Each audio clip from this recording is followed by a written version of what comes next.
তাফসীরের জন্য যদি জীবন দিতে হয় দিব, নেবা কারা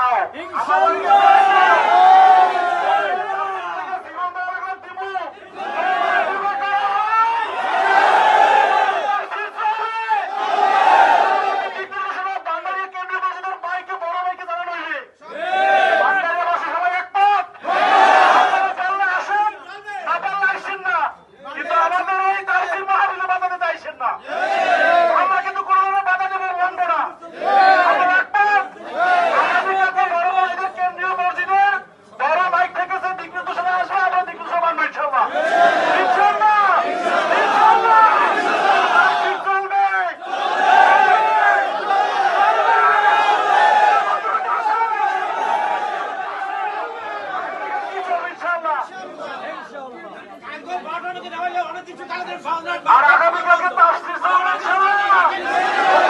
বন্ধ করে আমরা মাগরিবের নামাজ এই মসজিদে পড়ব ইনশাআল্লাহ। ময়দানে পড়ব। ইতিহাসের সেরা তাফসীর আগামীকালকে ইনশাআল্লাহ। ইতিহাসের সেরা তাফসীর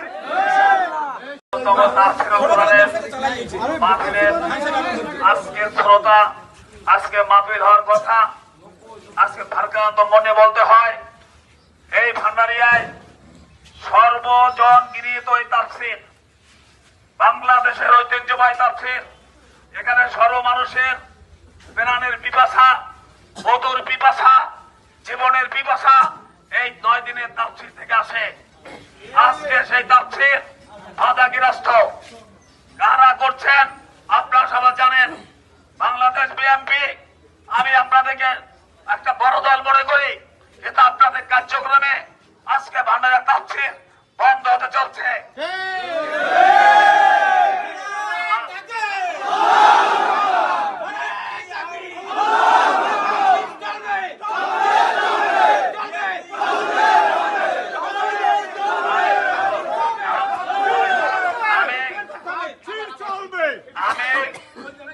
ভান্ডারিয়াবাসীকে বলবো, আমরা শান্তপ্রিয় ভাবে থাকি।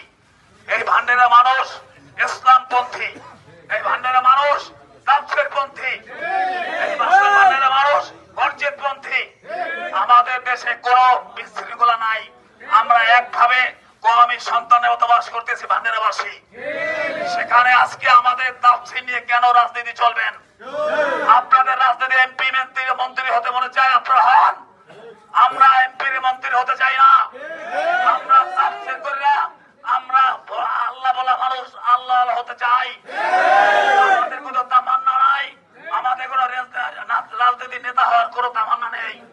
কিন্তু আপনারা 2 বিএনপি মিলে যদি আপনারা এই কামটা করেন, ভান্ডারিয়াবাসী এটা বরদাস্ত করবেন না। আমরা এখনো শান্ত আছি, আমরা এখনো শান্ত আছি। এতক্ষণে শোনেন, আপনাদের দলের চেয়ে নামাজি বেশি, আপনাদের দলের চেয়ে এই মাহফিলের বক্তা বেশি। অতএব আপনারা মনে করবেন না যে আপনারা একটা কাজরে কিছু করবেন আর ইসলামের উপরে চাপাই দেবেন, এটা মেনে নেব না আমরা।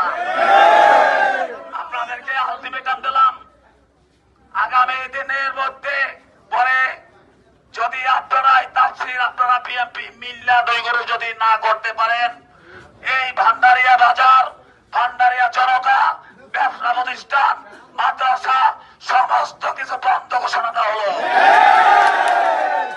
আপনাদেরকে সময় দেওয়া হইল। আপনারা আগামী দিন বৈশা যদি আপনাদের ভবিষ্যৎ ভালো চান, আপনারা যদি এমপি মিনিস্টার হতে চান, তা আপনারা অচিরে বসেন, রাত্রে বসে কালকে 2 দৌড় একসাথে মিলে আমাদের তাফসীর হবে। এই যে বাধা বিঘ্ন থেকে আপনারা দূরে থাকেন, নাইলে আমাদের কর্মসূচি এর পরে যা আসবে এই আপনাদের সব দায়ভার নিতে হবে বিএনপির। কিন্তু আর কেউ বাধা দেয়নি, আর কেউ বাধা দিতে আসেনি। আপনাদের আত্মকন্দোলন, আপনাদের নিজেদের ক্ষমতা অপব্যয় করার জন্য আপনারা বড় বড় নেতা হতে চান। কেউ কেউ ছাড় দেন নাই। আপনাদের ব্যাপার আমাদের ব্যাপার নেই, আমাদের কাছে চাপান কেন? আপনাদের কাছে বলবো, আপনারা আমার ভাই বেরাদার, আপনারা এই দেশের একটা দল, আপনাদের সম্মান করি। এখনো আপনারা যদি আমাদের সাথে মিলেমিশে আসেন, আজকে দিন গেছে, আগামী দিন তাফসীর চলবে, তাহলে আপনাদের আর কোনো দ্বিধাবন্ধ থাকবে না। আর যদি না করেন, তাহলে আমাদের কর্মসূচি থাকবে, তাফসীর হবে ইনশাআল্লাহ। ভান্ডারিয়াবাসীকে সালাম দিয়ে আগামী দিন দোকান অনানুষ্ঠানিক জন্য আপনাদের ডিসিশন। এক মিনিট, আমরা যে তাদের টাইম দিয়েছি, এই টাইমের ভিতরে যদি বিএনপিরা মিলেমিশে আসে, এসে আমাদের সাজানো বাসর ঘর আবার সাজে, তাহলে আমরা সেখানে আন্দোলনে যাব না। আমরা কালকে দিন দেখবো, তারপরে আমাদের লাগাতার কর্মসূচি থাকবে। ঐতিহ্যবাহী তাফসীর ৭০তম তাফসীরে কোরআন ভান্ডারিয়া মাহফিলের যে কোনো একটা সমস্যার জন্য, বাধাগ্রস্তের জন্য আমরা আন্দোলনে ডাক দিয়েছিলাম। আগামীকাল 10টায় একটা বিক্ষোভ মিছিল এবং পরামর্শ সভা তাফসীর ময়দান দিয়েছিলাম এবং আমরা দোকানপাট সর্বস্তরে সবকিছু বন্ধর ঘোষণা দিয়েছিলাম।